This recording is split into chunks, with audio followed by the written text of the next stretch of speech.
നാടെങ്ങും വിപുലമായ ക്യാമ്പയിനുകളാണ് സംഘടിപ്പിച്ചുകൊണ്ടിരിക്കുന്നത്. സംസ്ഥാന സർക്കാർ തന്നെ കുട്ടികളെ വീണ്ടും ഗ്രൗണ്ടുകളിലേക്ക്, കളിക്കളങ്ങളിലേക്ക് തിരികെ കൊണ്ടുവരുന്നതിന് വേണ്ടിയിട്ടുള്ള വിപുലങ്ങളായിട്ടുള്ള പ്രകടനങ്ങളാണ് സംഘടിപ്പിച്ചുകൊണ്ടിരിക്കുന്നത്. ഇപ്പൊ നമ്മുടെ ജില്ലാ കളക്ടർ നമുക്കറിയാം വലിയ ഒരു പ്രചോദനമാണ് ഈ കാര്യത്തിൽ നടത്തിക്കൊണ്ടിരിക്കുന്നത്. വളരെ തിരക്കുകൾക്കിടയിലും നമ്മുടെ കുട്ടികൾ രാസലഹരിക്ക് അഡിക്റ്റ് ആവരുത് എന്ന ഒരു ഉറച്ച തീരുമാനത്തിന്റെ അടിസ്ഥാനത്തിൽ കുട്ടികൾക്ക് പ്രചോദനമായി അദ്ദേഹം തന്നെ കളിക്കളങ്ങളിലേക്ക് പോവുകയാണ്.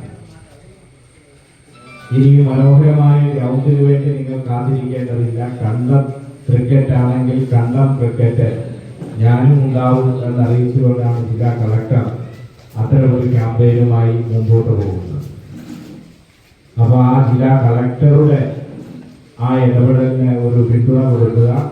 അതോടൊപ്പം തന്നെ SNDP യൂത്ത് മൂവ്മെന്റ് ഈ കാര്യത്തിൽ വളരെ മാതൃകാപരമായ ഒരു പ്രവർത്തനമാണ് സംഘടിപ്പിച്ചുകൊണ്ടിരിക്കുന്നത്.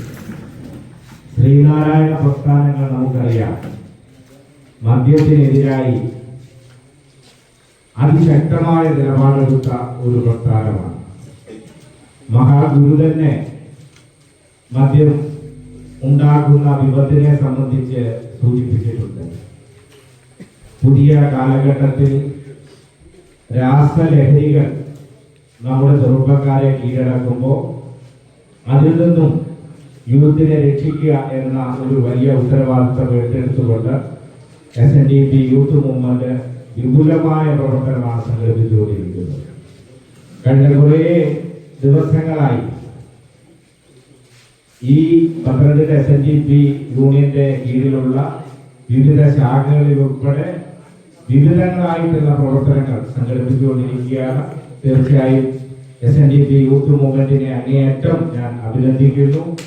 ആ യൂത്ത് മൂവ്മെന്റിന് എല്ലാ മാർഗനിർദ്ദേശങ്ങളും നൽകിക്കൊണ്ടിരിക്കുന്ന പത്തനംതിട്ട SNDP യൂണിയന്റെ അഭിമാനമായി മാറിയിട്ടുള്ള SNDP യൂണിയന്റെ പ്രസിഡന്റ് ശ്രീ K പത്മകുമാറുണ്ട്.